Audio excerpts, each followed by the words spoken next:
c'est un point qui est important quand on arrive à un marché qui est un peu stagnant. Oui. Si on parle en macro, c'est-à-dire surtout le marché marocain, où les prix n'ont pas pris autant qu'avant. C'est parce qu'avant, il y avait un marché qui prenait 10% par an, donc c'était pas. Donc maintenant, on est plutôt dans un marché qui est plutôt stable.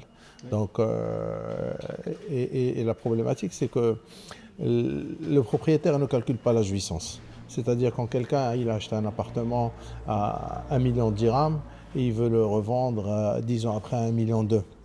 Il dit avec les taxes, je ne m'en sors pas. C'est pratiquement la même somme. Mais ce qu'on essaie de lui démontrer, c'est que pendant 10 ans, ce bien-là, s'il l'avait pas, il a vécu dedans, donc c'est un loyer perçu, même s'il ne l'a pas vraiment perçu, sinon il aurait dû payer ailleurs. Donc c'est 5 000 dirhams de loyer à peu près.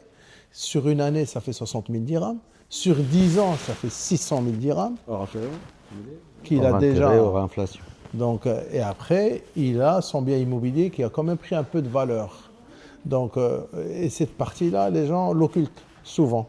C'est un bon raisonnement aussi à avoir pour dire, voilà, accepter le... Vous avez amorti non seulement votre bien, les robinets qu'il y avait il y a 10 ans, ce n'est pas les mêmes d'aujourd'hui. Votre salle de bain n'est pas la même que celle d'il y a 10 ans.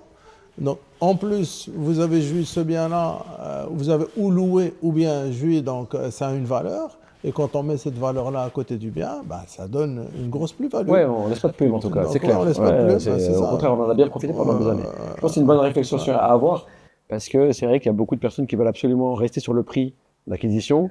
Et donc c'est vrai qu'on achète dans les années 90, c'est facile de faire une plus-value. Quand on achète en 2010,